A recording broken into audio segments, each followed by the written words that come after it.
2021년 우리 말씀 사경에 원래 이렇게 신년 말씀 사경인데 2월 달에 하게 됩니다. 우리 지금 각 가정에서 우리 함께 말씀을 듣기 위해서 자리하고 계실 텐데요. 우리 먼저 좀 기도했으면 좋겠습니다. 우리가 이 시간 좀 함께 기도할 것은 하나님께서 말라기 선지자를 통해서 주시는 그 말씀이 오늘 이 말씀을 듣고 있는 우리 각 사람에게 마음 깊이 울림이 있고 깊이 새겨지는 말씀이 되게 해주십시오. 그래서 말씀이 그냥 귀로 들렸다가 나에게 흘려나가는 것이 아니라 내 안에 깊이 새겨져서 정말 하나님의 마음이 어떠하신지, 오늘 나를, 오늘 이 시대의 교회와 그리스도인들을 바라보시는 하나님의 마음이 어떠하실지 정말 그 가슴 떨림으로 하나님의 말씀을 듣게 해주십시오. 이 시간 우리 함께 기도하겠습니다. 하나님 간구합니다. 하나님께서 오늘 하나님 말라기 선지자를 통하여서 하실 이 말씀이 우리의 심령에 새겨지게 해주십시오. 그저 하나님 그냥 듣고 흘려보내지 않게 해주십시오. 이 말씀이 하나님 우리 가슴 가운데 새기기를 원합니다. 각 가정에서 하나님이 예배를 드리고 계실 텐데 화면으로 영상으로 듣는 이 말씀이 하나님 집중이 되지 않을 수 있습니다. 하나님 분주할 수 있습니다. 하지만 하나님 은혜를 주십시오. 하나님 비록 영상으로 드리는 예배이지만 우리의 심령마다 각 심령마다 함께 계시는 성령 하나님께서 우리 한 사람 한 사람에게 하나님이 말씀을 새겨 주시옵소서. 그래서 하나님 정말 말라기 선지자가 당시 이스라엘 백성을 바라보면서 비토하는 심정으로 하나님의 말씀을 선포했던 것처럼 하나님 각 심령 가운데 그 말라기 선지자의 그 마음이, 하나님의 그 마음이 우리에게 새겨지게 해주십시오. 하나님 가슴 떨림으로 듣게 해주십시오. 그래서 하나님 정말 각 가정에서 말씀을 들을 때에 성령 하나님께서 우리의 가슴을 울려주시고 우리의 가슴을 하나님 움직여주시고 정말 우리의 심령에 말씀이 한자 한자 새겨져 하나님께서 지금 이 땅을 바라보시는 마음이 어떠하실지, 하나님께서 지금 이 땅을 바라보시는 그 감정이 어떠하실지 하나님 저희가 감히 품게 하여 주시옵소서. 그래서 하나님 말씀을 들은 후에 그 하나님의 마음이 우리에게 깊은 여운으로 남게 되고 그 하나님의 말씀이 우리의 심령을 쪼개어 하나님 정말 이대로는 못 살겠다고, 이대로 살면 안 될 것 같다고 정말 하나님 앞에 기도하며 또 하나님 앞에 간절히 부르짖으며 하나님 정말 어떻게 하나님의 마음을 품고 이 땅 가운데 어떻게 서 있어야 될 것인지를 하나님 구하게 해주십시오. 비록 내 삶이 하나님 초라해 보이고 내 삶이 비루해 보이고 내 삶이 하나님 가진 것이 하나 없어 보여도 그럼에도 불구하고 하나님의 말씀이, 하나님의 마음이 우리의 심령에 깊이 새겨짐으로 말미암아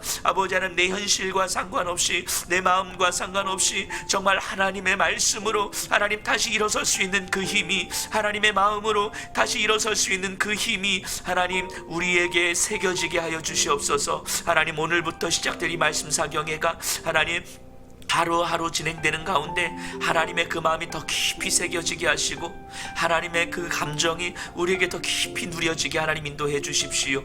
그래서 하나님 오늘도 우리를 부르고 계시는 그 하나님, 오늘도 하나님의 사랑 안에서 하나님 우리가 살길 원하시는 그 하나님의 마음을 온전히 품게 하여 주시옵소서. 하나님 오늘부터 말라기 선지자를 통해서 주실 하나님의 말씀을 듣고자 합니다. 각 가정에서 영상으로 드리는 예배라 때로는 분주할 수 있고 집중이 되지 않을 수도 있습니다. 하지만 하나님 성령 하나님께서 우리에게 은혜를 주시고 각 심령들이, 지금 이 예배를 드리는 각 심령들이 하나님의 말씀 앞에 가슴 떨림으로 서게 하여 주시옵소서. 하나님의 말씀이 우리의 심령에 깊이 새겨짐으로 말미암아 우리의 현실과 상관없이 그 말씀이 현실을 압도할 하나님 그 강력한 은혜의 시간이 되게 하여 주시옵소서. 예수님 이름으로 기도드리옵나이다. 아멘.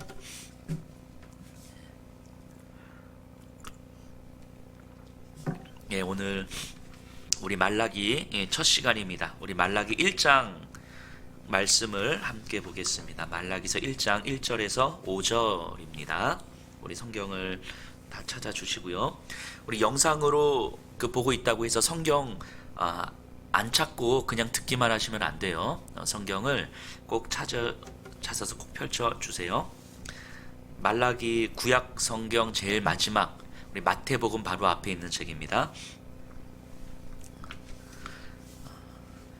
우리 다 찾으셨죠? 우리 1절부터 5절까지 우리 한 목소리로 함께 읽겠습니다. 여호와께서 말라기를 통하여 이스라엘에게 말씀하신 경고라. 여호와께서 이르시되 내가 너희를 사랑하였노라 하나 너희는 이르기를 주께서 어떻게 우리를 사랑하셨나이까 하는도다. 나 여호와가 말하노라. 에서는 야곱의 형이 아니냐. 그러나 내가 야곱을 사랑하였고 에서는 미워하였으며 그의 산들을 황폐하게 하였고 그의 산업을 광야의 이리들에게 넘겼느니라. 에돔은 말하기를 우리가 무너뜨림을 당하였으나 황폐된 곳을 다시 쌓으리라 하거니와 나 만군의 여호와는 이르노라. 그들은 쌓을지라도 나는 헐리라. 사람들이 그들을 일컬어 악한 지역이라 할 것이요 여호와의 영원한 진노를 받은 백성이라 할 것이며 너희는 눈으로 보고 이르기를 여호와께서 이스라엘 지역 밖에서도 크시다 하리라. 아멘. 말라기 선지서를 우리 성도님들 많이 보셨는지는 모르겠습니다. 이 말라기서를 포함해서 이사야 선지서부터 시작하는 이 선지서들은 읽기가 쉽지 않습니다. 당시의 상황, 선지자들이 처했던 당시의 역사적 상황을 이해하지 못하면 다 그 말이 그 말 같아요. 했던 말 또 반복하는 것 같고 또 거의 대부분이 심판에 대한 메시지 아닙니까? 그러니까 들으면서도 마음이 불편하고 또 무슨 말인 상징, 비유 나오면 무슨 말인지도 모르겠고 같은 말 계속 반복하는 것 같고 그래서 어렵죠. 그래서 몇몇 구절들을 인용하는 것 외에는 선지서들을 잘 모르는 경우들이 많아요. 특히 소선지서 같은 경우는 더욱 그렇죠. 잘 읽어보지도 못하고 잘 들어보지도 못하는 그런 성경들이 많지요. 소선지서. 이번 사경회를 통해서 우리가 함께 살펴볼 선지서는 이 선지서의 마지막이자 구약 성경의 마지막이에요. 그러니까 말라기 선지자 이후로 세례 요한이 등장하기 전까지 대략 한 400여 년 정도에 걸쳐서 하나님은 더 이상 메시지를 전하지 않으신다는 거예요. 그러니까 이 말라기 선지자를 통한 하나님의 말씀은 최후 통첩과도 같은 거예요. 그만큼 비장하고 그만큼 하나님의 마음은 무거우실 수밖에 없는 거죠. 자, 우리 그냥 편안하게 한번 생각해 볼까요? 말라기 하면 딱 생각나는 게 뭡니까? 이제까지 말라기에 대해서 그래도 들어는 보셨을 거잖아요. 말라기 하면 딱 그냥 무의식적으로 딱 생각나는 말씀이 뭡니까? 11조지요. 11조. 11조 이야기할 때 항상 반드시 이 언급되는 말씀이 바로 말라기 아닙니까? 하나님의 것을 도둑질하는 것, 뭐 이렇게. 말라기에는요 이 11조 내용이 나오는 것도 맞고 말라기 선지자는 이 11조를 매우 중요하게 다루고 있는 것도 맞아요. 하지만 말라기 선지자는 왜 11조를 중요하게 다루고 있는지를 생각해 봐야 되지 않겠습니까? 이것을 생각해 보지 않으면서 단편적인 어떤 말씀 하나만 인용하면 우리는 성경에 대해서 매우 곡해하게 되지요.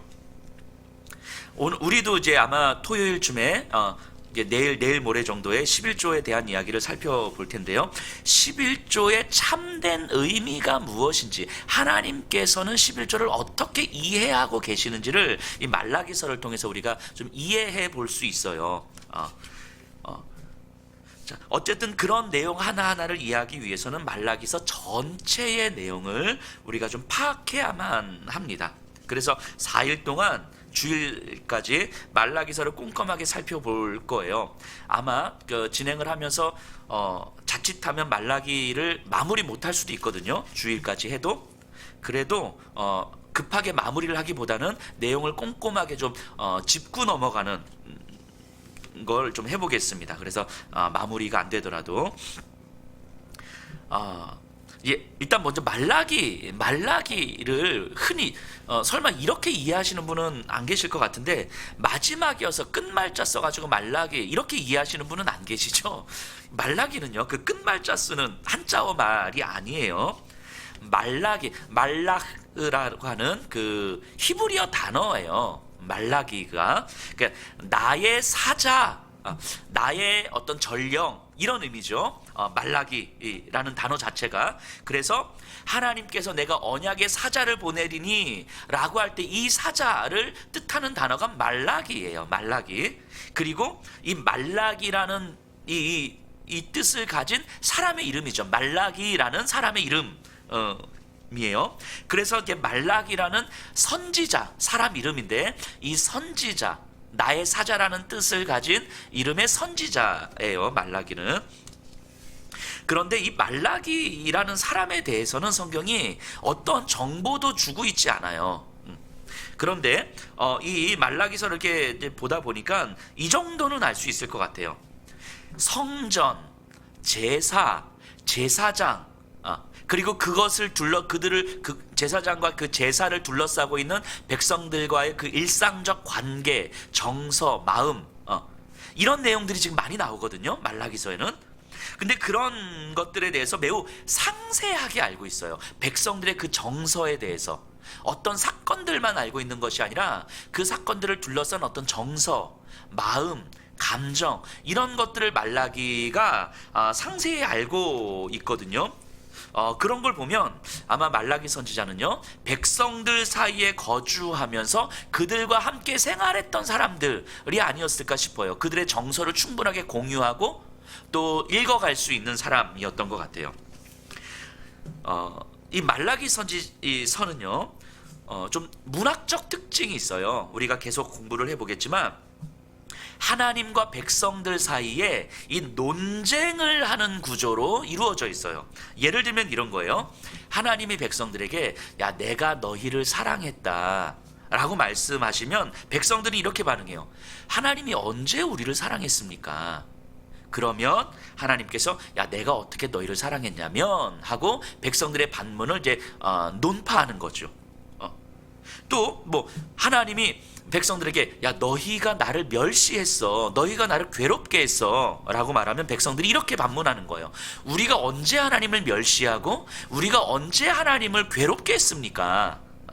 그러면 하나님은 또 야, 너희가 나를 왜 어떻게 멸시했냐면 하고 구체적인 근거를 가지고 그들의 반문을 항변을 이제 논파하는 거죠. 뭐 이런 식의 논쟁이 한 6번 정도 등장해요. 말라기 1장부터 4장까지 해서. 이 논쟁의 구조를 통해서 하나님은 자신의 마음을 백성들에게 선포하고 백성들의 상황 속에서 백성들의 항변을 듣는 거죠. 어찌 보면 하나님이 지금 마지막이잖아요. 마지막 메시지를 전하는 거잖아요, 구약에. 이런 마음이실 것 같아요. 하다 안 되니까 하나님이 인간들에게 딱 오셔가지고 야, 우리 까놓고 한번 얘기 좀 해보자. 야, 도대체 너희들 왜 그러는 거야? 한번 니들 말도 내가 들어볼 테니까 니들도 내 얘기 들어봐봐. 한번 우리 얘기해보자. 뭐 이런 상황인 거, 이런 마음이실 것 같아요. 하도 안 들으니까, 뭐 이것저것 해도 안 들으니까 야, 도대체 니들 마음 내가 한번 들어보자 하면서 이렇게 인간들에게 접근하시는 거 아닌가 싶습니다. 어쨌든 하나님과 인간, 이스라엘 백성 사이에 이 논쟁의 구조를 통해서 말라기 선지자는 이 글을 써내려가고 있어요. 그런데 여기서 이제 우리가 조금 더 본문을 이해하기 위해서 조금 더 생각해 봐야 되는 것은요, 하나님과 이스라엘 백성들 사이에 논쟁을 한다는 것은 하나님과 이스라엘 백성들 사이에 생각의 차이가 존재한다는 거잖아요. 하나님이 생각하는 것과 인간이 생각하는 것. 그러니까 하나님 보실 때는 분명히 이 백성들이 나를 멸시하고 있는 건데, 백성들이 생각했을 때는 그걸 멸시라고 생각하지 않는 거예요. 하나님 보실 때는 분명히 이들이 나를 괴롭히고 있는 건데, 이들이 볼 때는 자신들은 하나님을 괴롭힌다고 생각하지 않는 거예요. 그러니까 논쟁이 되는 거 아닙니까? 하나님과 이스라엘 백성 사이에 생각의 차이가 분명히 존재하는 거예요. 그럼 우리가 말라기서를 살펴가면서 어떻게 이런 생각의 차이가 있는지 이 생각의 차이가 어떻게 드러나는지, 그리고 왜 이런 생각의 차이들이 나타날 수밖에 없는지, 그래서 이에 대해서 하나님은 뭐라고 말씀하시는지, 이거를 우리가 좀 염두에 두면서 들으셔야 돼요. 그런 관점에서 보면 이 논쟁의 구조가 우리에게 조금은 더 잘 들어올 수 있을 것 같습니다. 어찌 보면 이 말라기 선지자는요, 오늘날 이 시대의 교회와 그리스도인들의 상황과도 그대로 좀 비교해 볼 수 있을 것 같아요. 우리 한국 교회를 생각해 보면요, 하나님의 은혜 속에서 많이 성장했습니다. 우리 성도님들은 오랜 시간 동안 교회를 다니면서 하나님의 은혜를 경험해 왔고, 하나님에 대해서 알아요. 하나님이 무엇을 기뻐하시는지, 하나님이 무엇을 싫어하시는지 많이 알고 있어요. 그렇게 오랜 시간이 지나오면서 우리도 모르게 점점 하나님의 생각과 우리의 생각은 간격이 좀 벌어지고 있는 거 아닐까요? 우리는 분명히 하나님이 기뻐하시는 일이라고 그렇게 배워왔고, 그렇게 생각해왔고, 그래서 그렇게 그 하나님이 기뻐하시는 일들을 하고 있는데, 정작 하나님은 우리가 하나님께서 기뻐하시는 일이라고 생각하는 그것을 기뻐하지 않으실 수도 있을 것 같아요. 우리는 하나님을 사랑한다고, 이것이 하나님을 사랑하는 거라고 그렇게 배워왔고, 또 하나님을 사랑한다고 생각하기 때문에 많은 것들을 해왔는데, 정작 하나님이 보실 때는 우리가 하나님을 사랑하는 거라고 받으시지 않으실 수도 있을 것 같아요. 그렇기 때문에 우리는 하나님을 향하여서 하나님을 이만큼 사랑했고, 하나님께서 기뻐하시는 일들을 이렇게 했고, 하나님께서 하지 말라고 하시는 일들을 안 했고, 이렇게 하나님 앞에 항변할 수 있는 말은 많지만, 정작 하나님 입장에서 생각해 보면 아무런 의미가 없는 항변은 아닐까. 오늘날 이 시대 교회와 그리스도인들이 혹시 그러고 있는 것은 아닌가. 우리 잘 생각해 보셔야 돼요.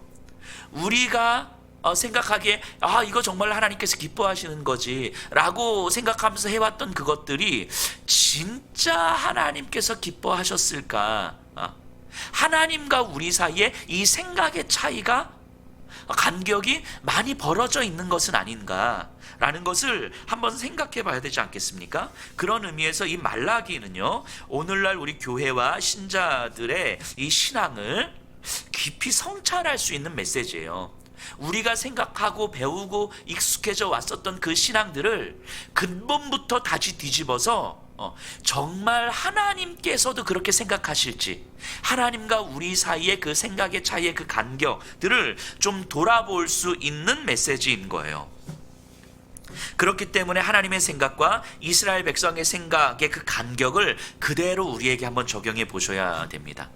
그래서 우리가 어떤 생각을 가지고 있고 어떤 근거들을 가지고 있는지 한번 돌아보셔야 돼요. 내 근거, 내 생각, 내 경험, 나에게 익숙한 것들을 깨트릴 마음이 없으시면 이 말라기 선지자는 듣기 쉽지 않습니다. 이것이 깨트려질 수 있다는 생각을 하고 들으셔야 돼요. 그래서 더 어려울 수 있는 거예요. 제 마음을 여셔야 됩니다. 오늘은요, 전체 서론의 시간이거든요. 그래서 역사적인 이야기들, 말라기서에 대한 역사적인 이야기들을 좀 많이 하게 될 텐데요. 그런데 오늘 하는 내용은 이 말라기서 이후에 나오는 모든 내용들이 오늘 하는 내용 안에 담겨져 있어요. 이것이 서론으로 전체 밑밥을 좀 깔고 있고, 이 위에 조금 더 구체적으로 어떤 사건들, 어떤 일들을 지금 짚고 있는 거예요. 그래서 오늘 하는 이야기들을 좀 잘 들으셔야 돼요. 이제 본문 들어가야 되는데, 들어가기에 앞서서 한 가지 명심하고 넘어가야 될 것. 이건 말라기서의 전제라기보다는 성경 전체의 전제이긴 하지만 우리에게 조금 더 익숙하지 않은 것 같아서 한번 명심하라고 한번 제가 짚고 넘어가는데요.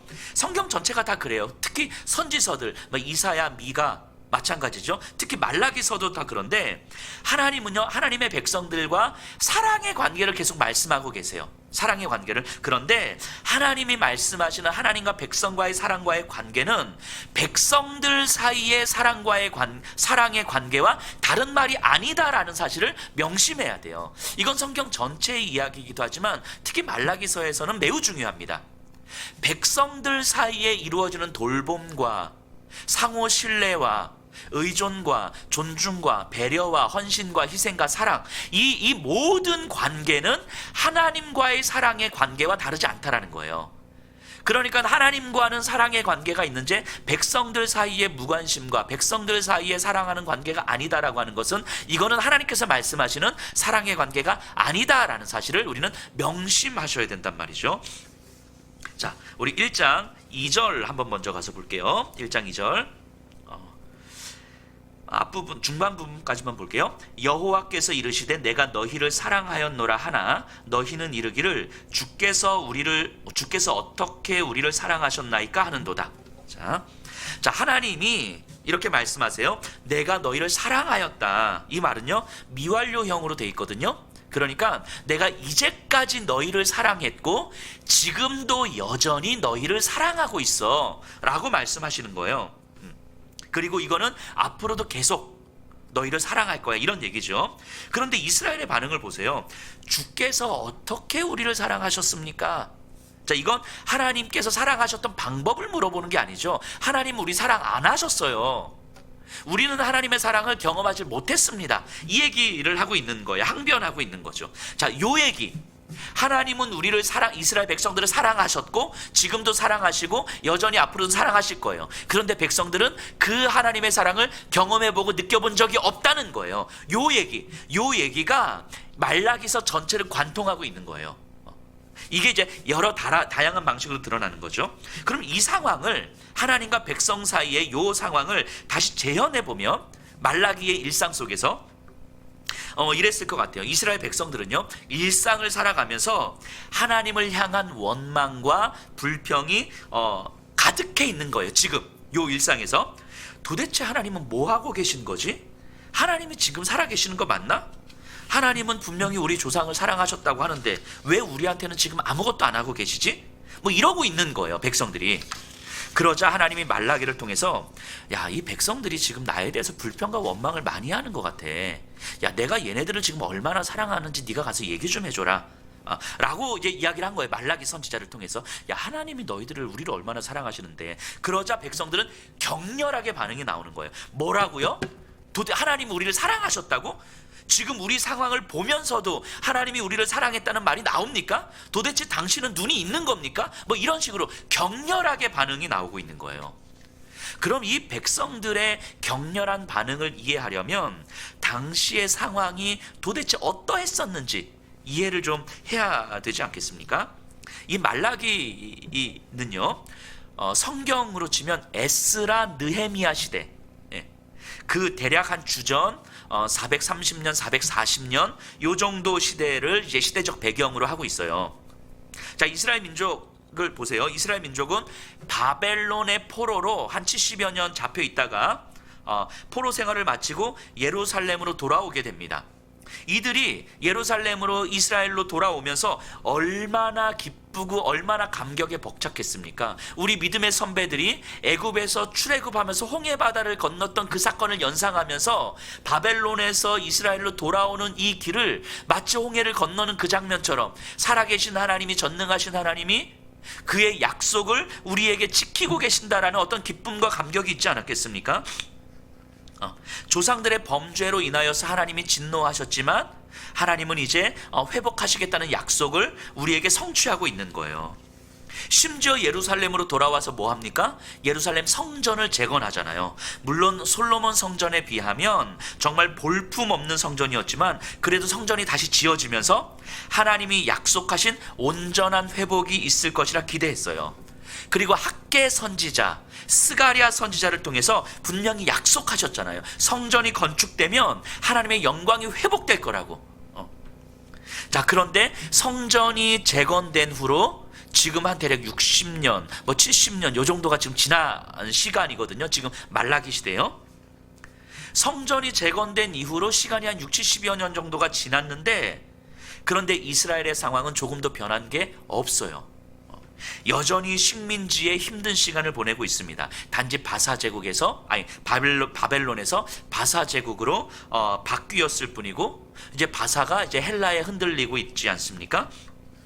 그리고 남쪽에서, 이스라엘의 남쪽에서는 여전히 애굽이 기승을 부리면서 이스라엘을 호시탐탐 노리고 있고, 주변의 크고 작은 나라들도 이 이스라엘을 계속해서 노리고 있는 거예요. 정치적으로 한순간도 긴장을 놓을 수 없는 힘없는 작은 나라의 신세를 60년, 70년째 지금 계속 보내고 있는 거예요. 하나님께서 성전 재건을 통해서 회복하시겠다라고 약속하신 그 하나님의 영광은 한 번도 경험해 본 적이 없는 거예요. 그러니까 앞으로도 그런 일이 일어날 것 같지 않아요. 지금 현실을 보면. 거기에다가 먹을 것은 절대적으로 부족했어요. 농사도 제대로 지어지지 않았던 데다가 흉년이 들기도 하고 메뚜기 떼가 습격하기도 하고, 그리고 강대국에 여전히 조공을 바쳐야 됐어요. 백성들의 삶은 피폐해질 대로 피폐해져 가고 있었죠. 그렇기 때문에 살인적인 그 이자의 고리대금업이 성행하면서 같은 민족끼리, 유대 민족 안에서 종으로, 노예로 팔려가기 시작합니다. 권력자의 비호 아래에서 악을 행하는 유대인들은 더 성공하고 더 잘 살고 아무런 벌도 받지 않아요. 그래서 탐욕스럽게 다른 사람들의 밭을 빼앗고 땅을 빼앗고 종으로 삼고 억울하게 재판하고, 그래서 여전히 재판은 힘 있는 자들에게 유리하게 작용하고, 힘없는 자들은 정말 아무 잘못도 없이 다 종으로 팔려가고 모든 걸 다 빼앗겼어야만 하는 그런 시대가 지금 계속 반복되고 있는 거예요. 느헤미야서를 보면 느헤미야가 이 백성들의 그 고리대금업이라든지 이렇게 빼앗고 절취했다라든지 뭐 이런 일들에 대해서 계속 질타를 하잖아요. 그런 일들이 지금 이 백성들 안에서 계속 벌어지고 있는 거예요. 그리고 백성들은 그러니까 이제 성전에 헌금을 내지 못하자 레위인들과 제사장들 또한 생존의 문제 앞에서 속수무책으로 넘어집니다. 하나님 앞에 정결하고 또 백성들에게 율법을 가르쳐야 할 제사장들이 자기들의 생존을 위해서 권력자들과 결탁하고, 그래서 제사를 드릴 때에도 권력자들 중심의 제사를 드리는 거예요. 자기가 자기의 먹을 것들을 빼돌리고 그리고 흠 있는 제물로 이제 제사를 드리게 되는 거죠. 백성들에게 올바른 삶을 가르치기는커녕 뇌물을 받고 재판을 하게 됩니다. 레위인들은요, 성전에서 일해야 되는 레위인들은 생존을 위해서 성전을 버리고 다른 일을 해야만 했어요. 이런 일들이 너무 자연스럽게 벌어진 거죠. 이게 오늘의 문제가 아니라 수십 년 지속되어 오고 있는 거예요. 그러다 보니까 성전 제사는 어떠한 규례도 없는 것처럼 제사가 이루어지긴 하지만 정말 어떤 질서도 없고 규례도 없고 그냥 대충 이루어지는 거죠. 이런 시간을 수십 년 보내다 보니까 그냥 그런 삶이 너무 자연스럽고 당연해지는 거예요. 아주 정결한 재물을 가지고 오는 게 오히려 너만 잘났어? 뭐 이런 거죠. 그러니까 이 정결한 재물을 가지고 오면 그 정결한 재물을 제사장이 갖고 흠 있는 재물로 대신 제사를 드리게 되는 뭐 이런 일들도 이제 비일비재하게 일어났죠. 자, 생각해 보세요. 우리가 코로나 1년을 지내면서도 온 나라가 지금 못 살겠다고 난리를 치잖아요. 그런데 이런 시간을 10년, 30년, 50년, 60년을 지금 살아오고 있는 거예요. 긴 시간 속에서 하나님을 믿는다라고 하는 것은 어느덧 잊혀져 가고 있어요. 물론 성전이 있고 율법이 있기 때문에 안식일을 지키고 제사도 드렸을 거예요. 아무런 질서도 없고 그냥 그렇게 최소한의 형태로만 남아 있었을 것이고, 그들의 삶에서는 하나님의 존재는 아무런 의미 없는 존재가 되어버렸죠. 삶의 밑바닥에 있는 사람들에게는 도대체 하나님은 뭐 하는 거냐고, 도대체 하나님의 약속이 이루어지기는 하는 거냐고, 정말 하나님은 아무것도 안 하고 계시는 거 아니냐고, 이 원망과 불평이 가득했을 것이고요.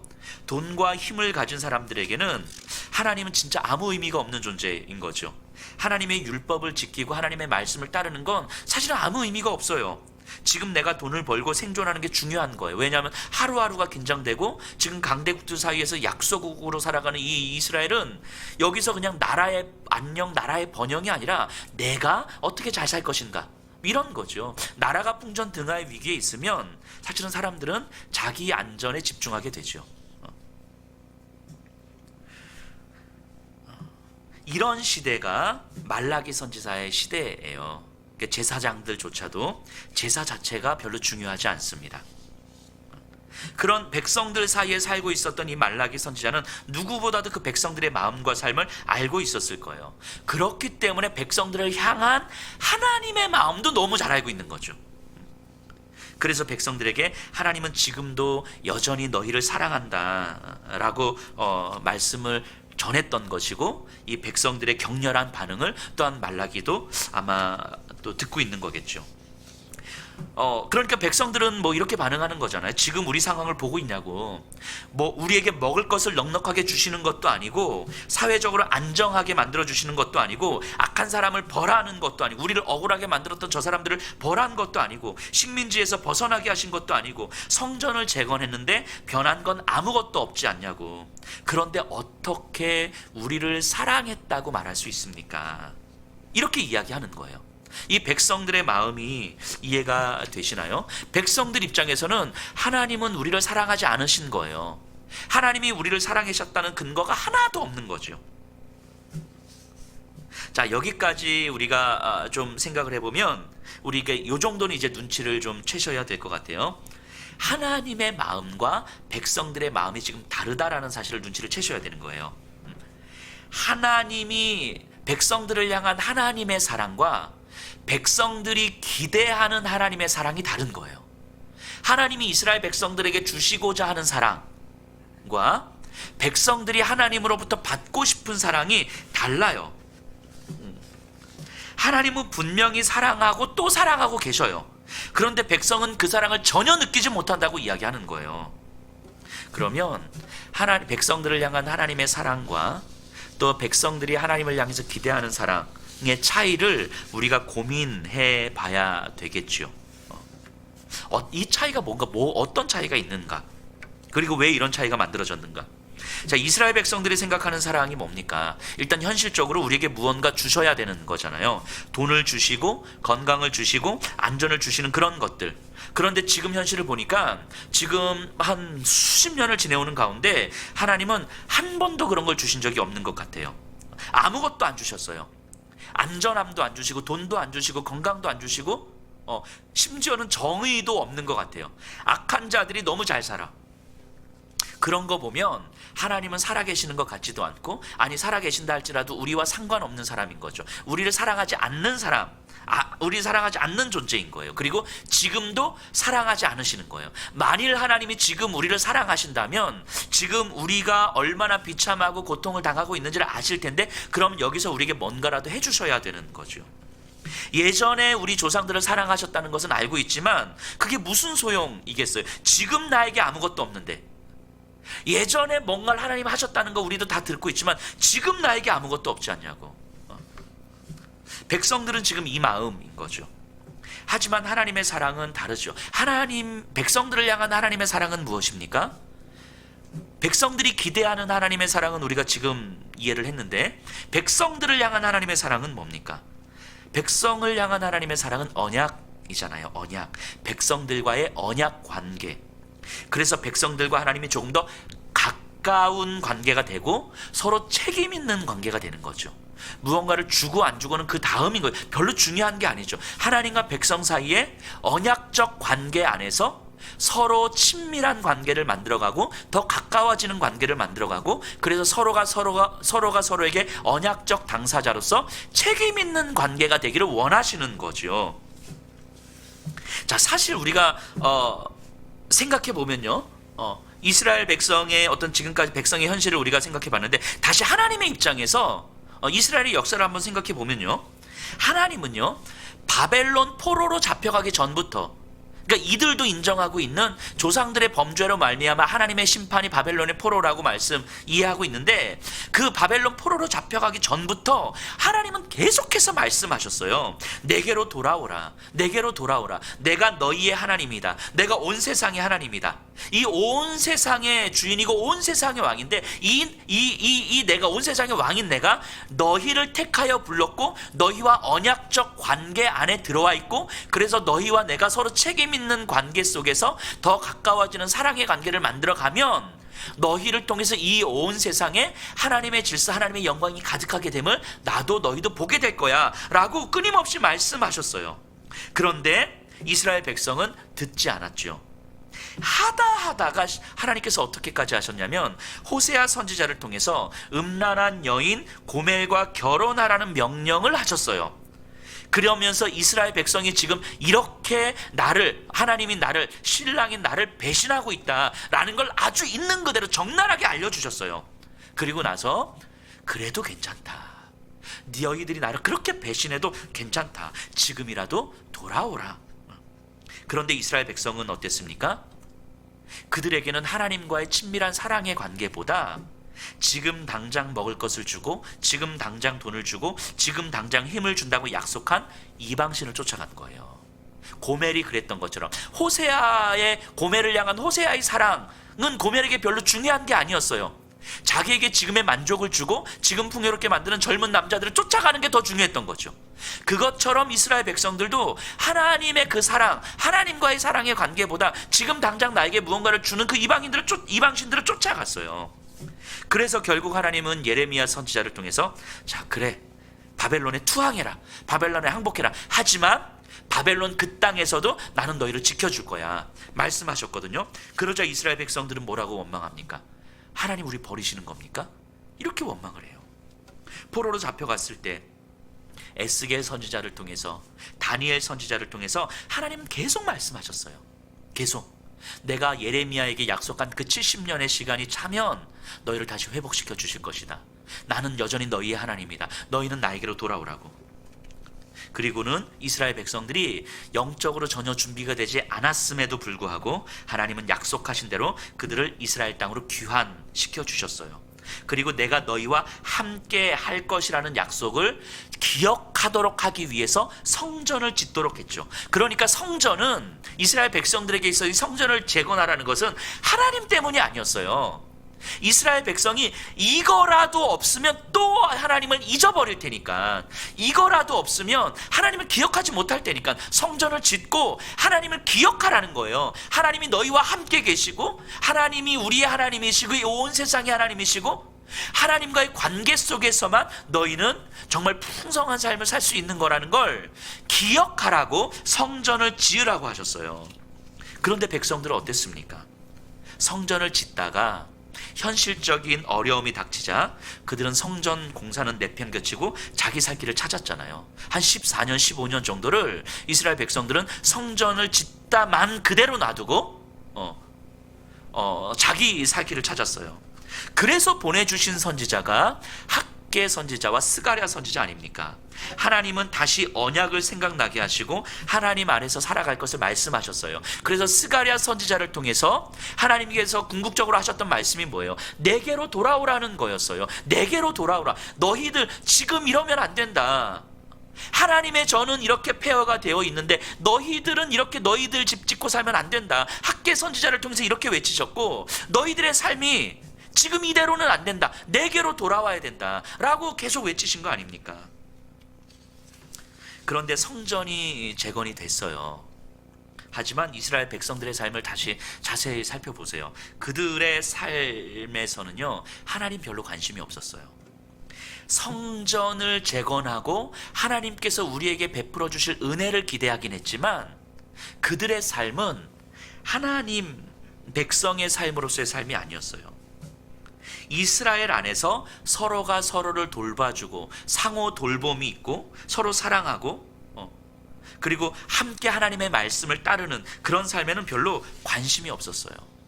그들은 정말 그때부터 고리대금업, 누군가 이것을 절취하고 빼앗고 뇌물을 받고 재판하고, 또 자기들이 조금 더 잘 살기 위해서 하나님을 알지 못하는 자들과 결탁하고, 이런 내용들이 느헤미야서에 다 나오지 않습니까?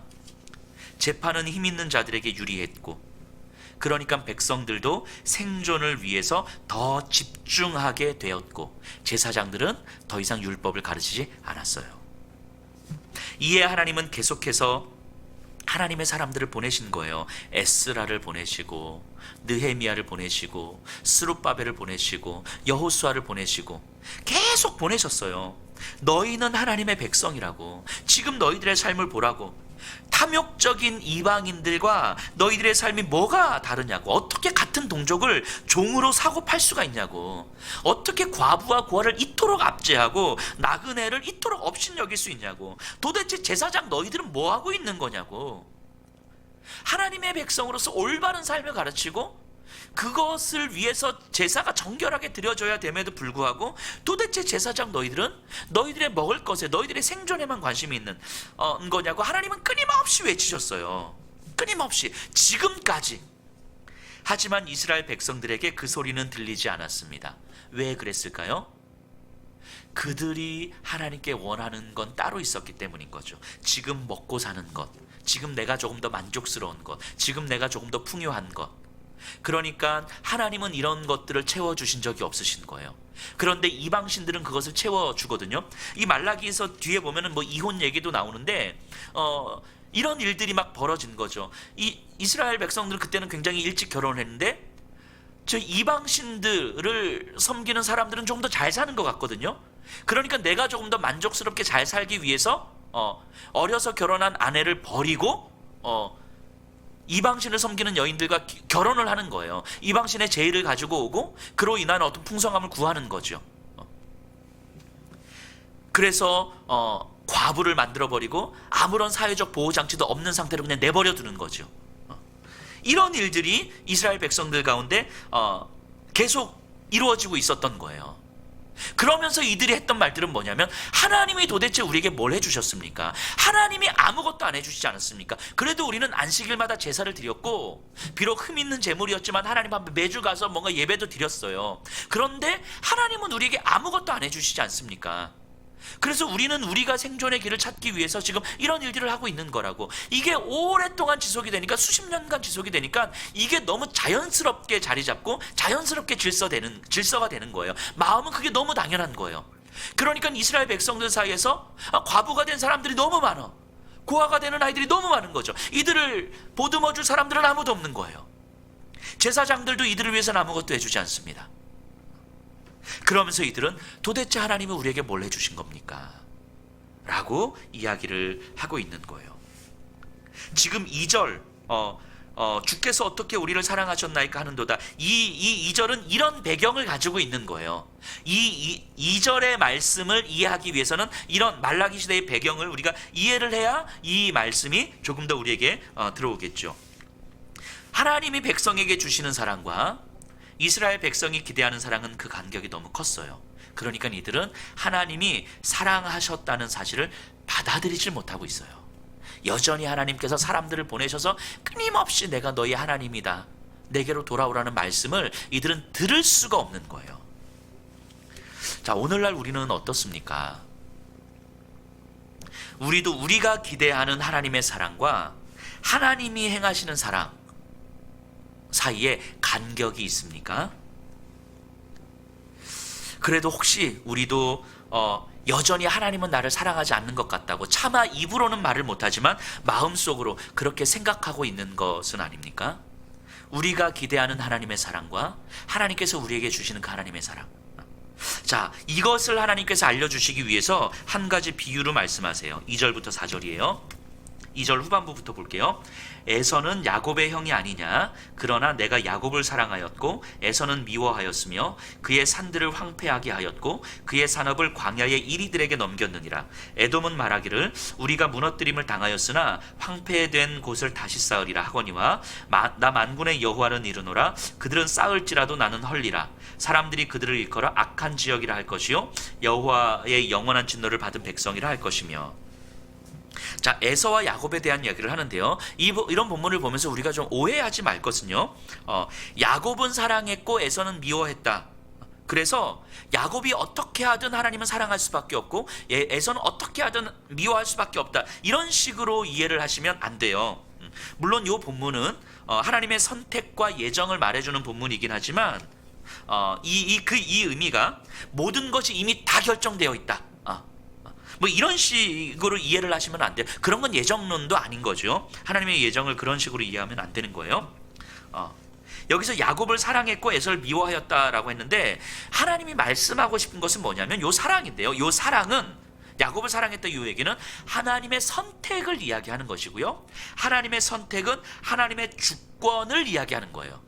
그러니까 말라기는요, 에서가 버림받았다 이 얘기를 하려고 하는 것이 아니라 하나님의 사랑은 그분의 주권적 선택, 은혜인 것이지 선택받는 자가 어떤 자격이 있어서 그런 것은 아니다. 이 야곱, 이스라엘을 사랑했다라고 하는 것의 의미를 말하려고 하는 거예요. 누군가를 버렸다, 미워하기로 작정했다, 이게 초점이 아니에요.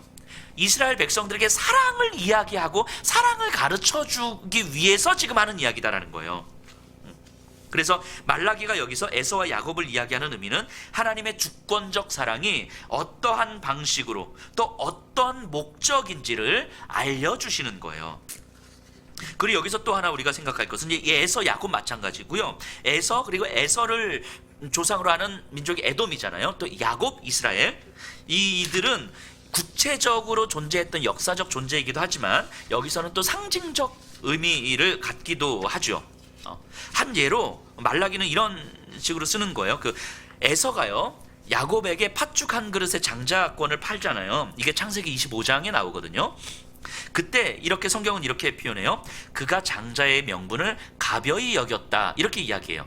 여기서 쓰였던 가벼이 여겼다라는 단어가 이 바자라는 단어거든요. 근데 이 단어를 말라기가 이 말라기서에서 계속 사용해요. 이스라엘 백성들 너희가 나를 멸시했다, 너희가 나를 경멸했다, 이런 표현을 쓸 때 이 바자라는 단어, 에서가 가벼이 여겼다라는 단어를 쓰거든요. 그러니까 에서는 장자권을 멸시한 거예요. 하나님을 멸시한 거예요. 그런데 그것과 똑같이 이스라엘은 하나님을 바자했다는 거예요. 멸시했다는 거예요. 즉 하나님을 멸시한 것에 있어서는 에서나 야곱이나 똑같다라는 거예요. 에돔이나 이스라엘이나 똑같다라는 거예요. 그러니까 여기서는 어떤 특정 민족을 버렸다, 특정 민족을 미워했다, 이런 걸 얘기하는 게 아니라 어떤 부류의 사람들, 즉 에돔 부류의 사람들, 에돔은요, 이스라엘이 바벨론의 포로로 잡혀갈 때 바벨론에게 이스라엘을 침투할 수 있는 길을 안내해 주기도 했어요. 그리고 폐허가 된 이스라엘, 예루살렘을 약탈하고 도망가는 이스라엘 백성들을 잡아다가 노예로 팔기도 했죠. 이게 에돔이 했던 짓이에요. 형제 나라임에도 불구하고 끝모를 악한 짓을 했어요. 결국 에돔은요, 하나님을 두려워하지 않고 약한 자들을 압제하고 자신의 욕망을 위해서라면 어떤 짓이라도 서슴지 않는 자들을 상징적으로 표현해 주는 거예요. 이런 자들, 이런 악한 자들, 하나님을 두려워하지 않는 자들을 하나님은 미워했다라고 이야기하는 거죠. 그럼 바꿔 말하면 야곱 이스라엘도 사랑했다가 아니라 야곱 이스라엘 민족을 이야기한다기보다는 여기서 구체적인 민족을 이야기하기도 하지만 조금 더 나아가서는 하나님을 두려워할 줄 알고 하나님의 언약 안에 사랑의 관계 안에 들어오기를 간절히 구하는 자들을 이스라엘로 통칭하는 거예요. 그래서 하나님은 말라기서에서 계속해서 이방 민족에게도 세계 열방 가운데서도 나는 만왕의 왕이다라는 이야기를 계속 하고 있는 거죠. 그래서 여기서 에서와 야곱은 구체적인 사람이기도 하고 상징적 의미를 갖고 있기도 해요. 그래서 4절에 보면요, 에돔이 다시 우리의 성을 쌓을 것이라 할 때에도 하나님은 그들을 허락하지 않으실 것이라고 말씀하시죠. 악한 자들이 자신의 욕망을 채우기 위해서 약한 자들을 압제하고 이 끝없는 악을 저지를 때 하나님은 그것을 그냥 보아 넘기지 않으신다라는 거예요. 하나님께서 막으시겠다라는 거예요. 하나님이 허락하지 않으시면 사실 아무것도 이루어지지 않는다라는 거죠. 그리고 지금 말라기 이 시대 사실 에돔은 무너졌거든요. 그리고 그 현실을 보라고 말씀하시는 거죠. 자, 그럼 이제 여기서 말라기가 이제 진짜 하고 싶었던 이야기, 야곱 이야기인데요. 그럼 야곱은 어떻습니까? 하나님께서 여기서 야곱을 이야기하는 이유가 있을 거예요. 이게 하나님의 사랑의 목적을 아주 분명하게 이야기해주고 그 목적을 이루기 위한 그 사랑의 방법을 이해하도록 하기 위해서 지금 야곱을 이야기하거든요. 자, 그럼 야곱의 삶을 우리가 생각해 봐야 하는데요. 야곱은 사실은 얄밉잖아요. 그 발 뒤꿈치를 잡는 자, 훔치는 자, 이런 의미잖아요, 야곱이. 그래서 야곱의 삶은 훔치는 삶을 삽니다. 태어날 때부터 장자권을 살고 이런 다. 그리고 그러다 이제 집에서 도망치듯 나와서 삼촌 라반의 집에서 20여 년을 생고생을 하죠. 그리고 거기서도 다시 도망치듯 나오면서 형 에서를 만나는 과정에서 하나님을 경험하기도 하고요. 그럼에도 불구하고 또 여전히 야곱스러움으로 살아가다가 세겜 땅에 정착하며 사는데 딸 디나가 강간을 당하고, 그리고 그 지역에 있는 남자들을 싹 다 죽이고 또 도망치듯 나와요.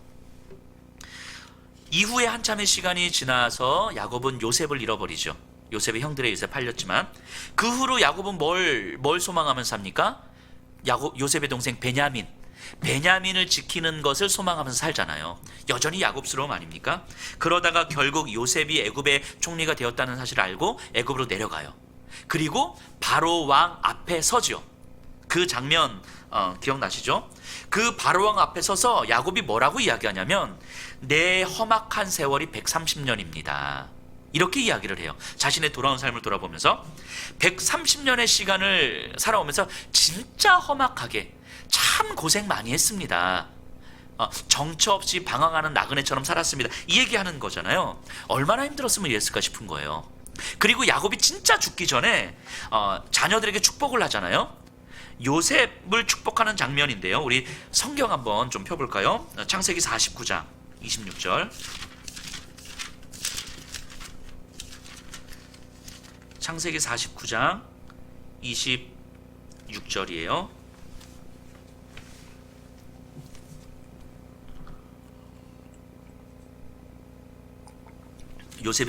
야곱이 죽기 전에 요셉을 향해서 축복하는 내용인데요. 내 아버지의 축복이 내 선조의 축복보다 나아서 영원한 산이 한 없음 같이 이 축복이 요셉의 머리로 돌아오며, 이렇게 나와요. 자, 보세요.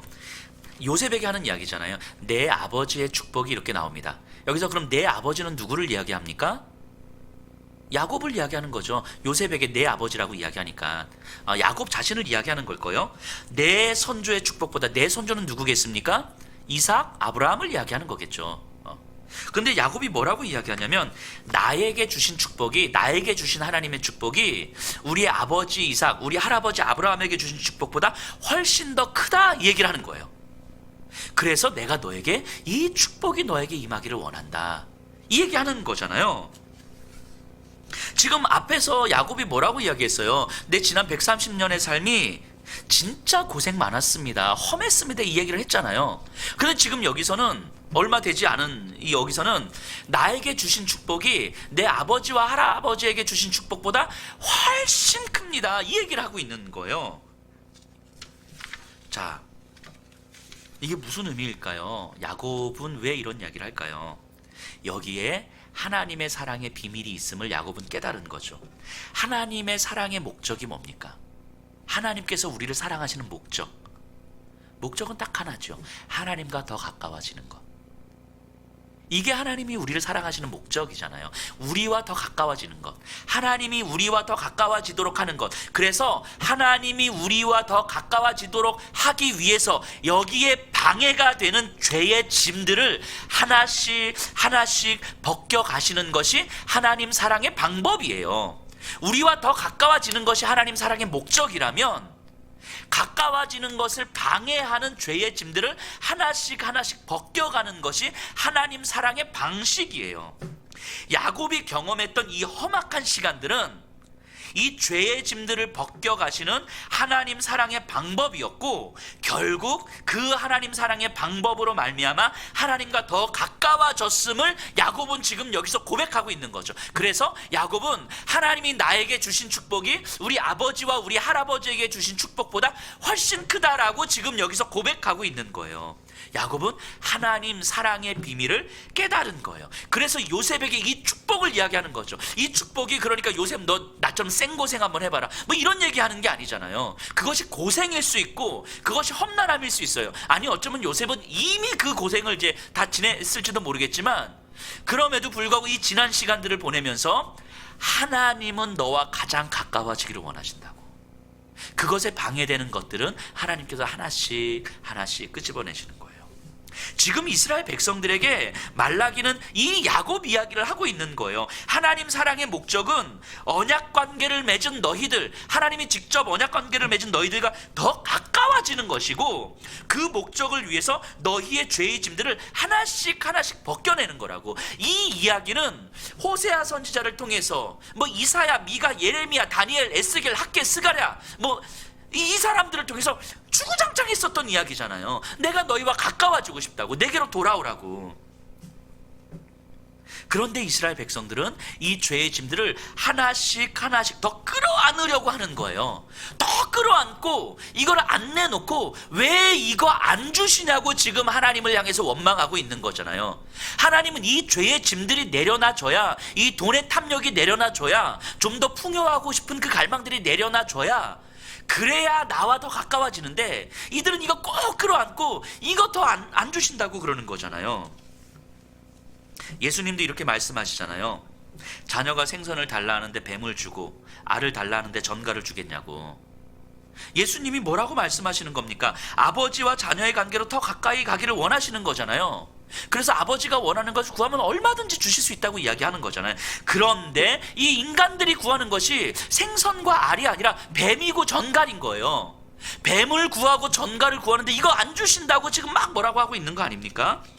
내가 만족할 수 있는 것들을 구하는 거예요. 그것을 채워주시는 것이 하나님이 우리를 사랑하시는 것처럼 생각되는 거예요. 근데 이걸 안 채워주시니까 이걸 채워줄 수 있는 다른 방식을 구하는 거죠. 출애굽 때 이스라엘 백성들이 광야에서 끝끝내 하나님 말씀에 순종하지 못했던 이유가 뭐였습니까? 끝끝내 순종하지 못했잖아요. 순종하지 못했던 이유가 뭡니까? 풍요에 대한 갈망 때문이죠. 풍요에 대한 갈망. 지금 나를 더 풍요롭게 만들어줄 것들, 지금 나를 더 만족스럽게 만들어줄 것들에 대한 그 갈망이 그들을 사로잡았던 거예요. 그래서 하나님이 주신 만나를 먹을 때에도 더 많은 만나를 갖고 싶었던 거예요. 하나님이 주신 만나를 먹을 때에도 더 맛있는 고기를 먹고 싶었던 거예요. 풍요를 향한 갈망이 이들을 사로잡고 있었기 때문에 결국은 끝끝내 불순종한 거죠. 결국 이스라엘 백성들은요, 오랜 시간 힘겨움을 경험하고 있지만 사실 이스라엘 백성들이 경험한 힘겨움의 그 모든 순간은 내게로 돌아오라는 하나님의 외침의 시간이며 기다림의 시간이었어요. 풍요에 대한 갈망이 나와 너 사이를 가로막고 있다고. 그 죄의 짐을 벗어내고 나를 하나님으로, 아버지로 섬기는 것이 필요하다고 말씀하셨던 거예요. 너희에게는 그거면 된다고. 그래서 그 죄의 짐을 벗겨내기 위해서 바벨론 70년이라고 하는 그 포로 생활도 허락했던 거잖아요. 이런 시간들을 통해서 너희에게 있는 그 안전에 대한, 풍요에 대한 갈망들을 좀 내려놓으라고. 포로 귀환해서 그 힘겨운 삶에도 불구하고 성전 재건하라고 말씀하시는 거잖아요. 왜냐하면 너희 안에 있는 그 죄의 짐들, 풍요에 대한 갈망들을 내려놓으라고, 나를 좀 보라고. 그런데도 이스라엘은 여전히 자기들이 원하는 사랑을 기대하고 있는 거죠. 그래서 하나님은 이제 마지막으로 말라기 선지자를 통해서 말씀하시는 거예요. 마지막으로 이제 더 이상 말씀하지 않으실 거예요. 세례 요한이 등장하기 때까지. 그러니까 이 말라기 선지자의 말씀이 얼마나 처절한 외침이겠습니까? 이 얘기 안 들으면 이제 기회가 없어요. 얼마나 무거운 외침입니까? 1절 보세요. 여호와께서 말라기를 통하여 이스라엘에게 말씀하신 뭐라고요? 경고라고요. 보통 선지자들을 통해서 하나님 뭐라고 말씀하십니까? 말씀이라, 환상이라, 계시라, 이런 말씀하시잖아요. 하지만 경고예요. 마지막이라는 거예요. 바꿔 말하면 아직은 기회가 있다라는 거예요. 이 경고라는 말이 무거운 짐, 이런 의미거든요. 그러니까 이거 듣고 이제 돌이키라는 거예요. 그런데 이걸 듣고도 돌이키지 않으면 진짜 끝이다. 이런 심정으로 하나님은 말라기 선지자를 보내고 있는 거예요. 어쩌면 오늘날 한국 교회, 또 우리를 바라보시는 하나님의 마음도 이런 마음 아닐까요? 정말 이제는 제발 내가 너희를 이제까지 어떻게 사랑했는지, 지금도 어떻게 사랑하고 있는지, 그래서 너희와 내가 어떤 관계를 맺기를 원하시는지 너희가 이제는 좀 알았으면 좋겠다. 너희가 나를 위해서 한다고 했던 그 많은 것들이 사실은 내가 너무 기쁘지 않아. 마치 아모스 선지자가 그렇게 이야기했던 것처럼 너희의 비파 소리를 그칠지어다, 너희의 수금 소리를 그칠지어다 말했던 것처럼 너희가 나를 사랑한다고 했던 그 많은 것들이 사실은 내가 기쁘지 않아. 내가 정말 너희와 어떤 관계를 맺고 싶은지 너희가 이제는 제발 좀 들었으면 좋겠다. 하나님은요, 구약 성경을 통해서 하나님과 인간 사이의 사랑의 관계를 보여주기 위해서 다양한 관계를 말씀하시잖아요. 왕과 백성의 관계, 아버지와 자녀의 관계, 신랑과 신부의 관계, 목자와 양의 관계. 아니 이렇게 말씀하는 신이 어디 있어요? 도대체 이 세상 그 어떤 신이 하나님을 자신을 신과 백성의 관계를 아버지와 자녀의 관계로, 신랑과 신부의 관계로 이렇게 비유하며 말씀하는, 관계 맺기를 원하는 신이 어디 있냐고요? 없어요. 신들은 인간을 이용하길 원하고 인간들은 신으로부터 자신들이 원하는 걸 받기를 원할 뿐이지 이런 관계를 말씀하시는 신이 없잖아요. 이 친밀한 관계, 서로를 향한 책임 있는 관계, 언약적 관계를 맺기를 원하시기 때문에 하나님은 계속해서 이런 비유로 말씀하시거든요. 그런데 인간들은 이런 관계마저 다 깨뜨리잖아요. 왜 그렇습니까? 아까도 말씀드렸던 것처럼 하나님과의 관계보다 지금 더 풍요로운 걸 원하기 때문인 거죠. 우리를 그렇게 지독히도 사랑하시는 그 하나님보다 지금 나에게 풍요로움을 허락할 이방신이 더 필요한 거예요. 왜냐하면 이방신들은 우리에게 아무것도, 어떤 관계도 원하지 않거든요. 이렇게 살아라 저렇게 살아라 이런 걸 요구하지 않거든요. 그냥 필요한 걸 주는 존재인 거죠. 그러니까 인간들은 이방신들을 좋아해요. 친밀한 사랑의 관계를 원하시는 하나님보다 이방신들을 좋아하죠. 끊임없이 말씀 묵상하고 답이 없지만 말씀 붙들고 몸부림쳐야 됩니다 라고 말하는 목사보다 뭔가 딱 원하는 걸 탁탁 주는 목사를 더 좋아할지도 모르겠어요. 그래도 제가 더 좋으시죠. 하지만 그렇게 사는 사람들, 이방신들을 좋아하는 사람들의 삶은 결국 탐욕과 폭력과 신음하는 삶 아닙니까? 세계 역사가 그런 걸 보여주잖아요. 사람이 사람을 이용하고 압제하고 배척하고 혐오하고 짓밟고 자신을 내어주는 사랑과 섬김, 존중과 배려는 전혀 찾아볼 수 없는 그런 사회를 만들어버리잖아요. 그럼에도 인간들은 그런 선택을 하더라는 거예요. 인간들은. 하지만 아까도 말씀드렸던 것처럼 하나님이 원하시는 질서, 하나님이 사랑하시는 관계는 약자들을 배려하고 상호 돌보아줌으로 누구든지 존중받을 수 있는 사회, 함께 있는 것이 경쟁이 아니라 공존이 되는 사회, 내 것을 더 소유하려는 것이 아니라 많이 가진 자들이 더 많이 내어주고 덜 가진 자들이 충분히 배려받을 수 있는 사회잖아요. 그것이 그래서 이 세상 그 누구보다도 부유하신 예수님께서 정말 아무것도 가진 것 없는 이 땅의 사람들에게 자신의 모든 것을 내어주신 것 아닙니까? 그 예수님의 삶을 본받아서 사도행전 2장과 4절에서는 많이 가진 자가 자신의 것을 내어주어 핍절한 자들을 돌아보면서 함께 공동체를 만들어갔던 삶이 가능했던 거 아닙니까? 그것이 하나님과 맺는 언약적 관계라는 거예요. 하나님과 맺는 사랑의 관계라는 거예요. 하나님과의 사랑의 관계 안에 있는 사람들이 만들어갈 이 땅에서의 질서가 바로 그렇다라는 거예요. 이런 사회에서, 이런 질서에서만 비로소 인간은 진짜 인간다움을 회복할 수 있다고 이야기하는 거예요. 하나님의 형상으로 지음받은 인간다움을 회복하는 것, 예수님이 지니셨던 그 참 인간다움, 이 땅에 속한 것들로는 절대로 불가능한 참된 부요함, 참 소망, 참 인간다움을 회복할 수 있는 거예요. 하나님이 우리를 선택하여 불러주시고 우리와 사랑의 관계를 맺고자 하시는 이유가 참 인간다움의 회복, 그래서 하나님과 더 친밀한 관계 속에서 그 그리스도의 그 온전한 부요하심을 이 땅 가운데 누리도록 살기 위함 아닙니까? 우리가 조금 더 참된 부요함을 누리는 삶. 그런데 인간들은 현실적 또 눈앞의 풍성함으로 말미암아 하나님과의 관계를 다 깨뜨려 버리는 거예요. 그러니까 인간 사이의 상호 관계도 다 깨져 버리는 거죠. 마치 에덴 동산에서 아담과 하나님 사이의 관계가 깨졌을 때 아담과 하와의 관계도 다 깨졌던 것처럼. 그래서 하나님이 오늘날 우리에게 택하신 방식이 있죠. 아버지와 자녀의 관계도 안 되고 신랑과 신부의 관계로도 안 되고 너희들과는 어떤 언약을 맺어도 다 깨지니까, 너희들은 어떤 언약을 맺어도 너희들은 다 지킬 수가 없으니까, 너희들은 여전히 너희들이 만족할 만한 것들을 찾아서 도망가니까. 그래서 하나님께서 급기야 선택하셨던 방식이 뭡니까? 너희와 관계를 맺는 게 아니라 내가 너희 안에 들어가겠다라고 말씀하시는 거예요.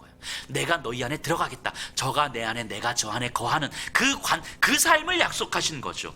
너희 마음에 내 언약을 새겨 넣겠다. 너희 안에 내가 들어가면, 너희 안에 내가 거하면 너희가 아무리 도망가도 거기도 내가 너희와 함께 있는 거 아니겠냐고. 너희가 바다 끝에 거하고 저 우주 끝에 거한다 할지라도 그럼에도 불구하고 너희는 나와 함께 있는 거 아니겠냐고. 하나님 이렇게 말씀하시는 거죠. 이걸 새 언약이라고 말씀하시죠. 새 언약.